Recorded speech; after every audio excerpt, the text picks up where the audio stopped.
Welcome to అవన్ TV news. నేను Priyanka. Details చూస్తే CH Ammannaidu, K Susheela, B Uttara నేతృత్వంలో ఏపీ మధ్యాహ్న భోజన పథకం కార్మికులు స్కూల్ స్వీపర్స్ యూనియన్ శ్రీకాకుళంలో సమావేశం నిర్వహించారు. కార్మికులకు కనీస వేతనం 20,000 రూపాయలు ఇవ్వాలని, 12 నెలలకు వేతనాలు చెల్లించాలని డిమాండ్ చేశారు. పౌష్టికాహారం కోసం బియ్యం, గుడ్లు, టీ ఖర్చు, మెనూ ఛార్జీలు అందించాలని, గ్యాస్ ప్రభుత్వమే సరఫరా చేయాలని కోరారు. కార్మిక చట్టాలపై ప్రభుత్వం తీసుకున్న వ్యతిరేక చర్యలను నిలదీశారు. జూలై 9న దేశవ్యాప్తంగా సమ్మెకి కార్మికులందరూ కలిసి పాల్గొనాలని పిలుపునిచ్చారు. ఈ రోజు పెరుగుతున్న ధరలు బట్టి మధ్యాహ్నం భోజనం పథకం అనేది పెట్టే కొత్త మినో ఏదైతే ఉందో ఆ మినోల మీద ప్రభుత్వం మినో ఛార్జీలు, అలాగే వంట వర్కర్స్ కి జీతాలు, యూనిఫామ్, అలాగే ఐడెంటి కార్డులు ఇవ్వాలని ప్రభుత్వం తరఫు నుంచి మేము కోరుకుంటున్నాము.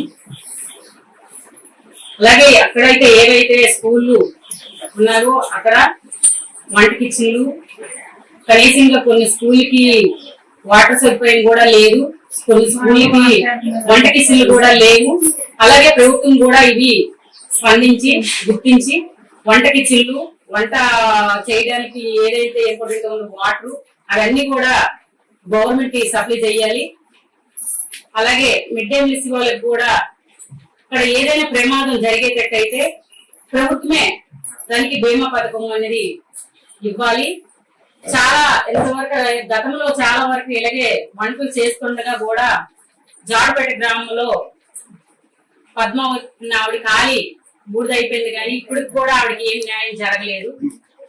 అలాగే ప్రభుత్వం కూడా చాలా దగ్గరలో ఇలాగే గ్యాస్ బండ్లు పేలిపోవడం, చాలా అనేకమైన రకాలు మిడ్ డే మీల్స్ ఎదుర్కొంటున్నాం.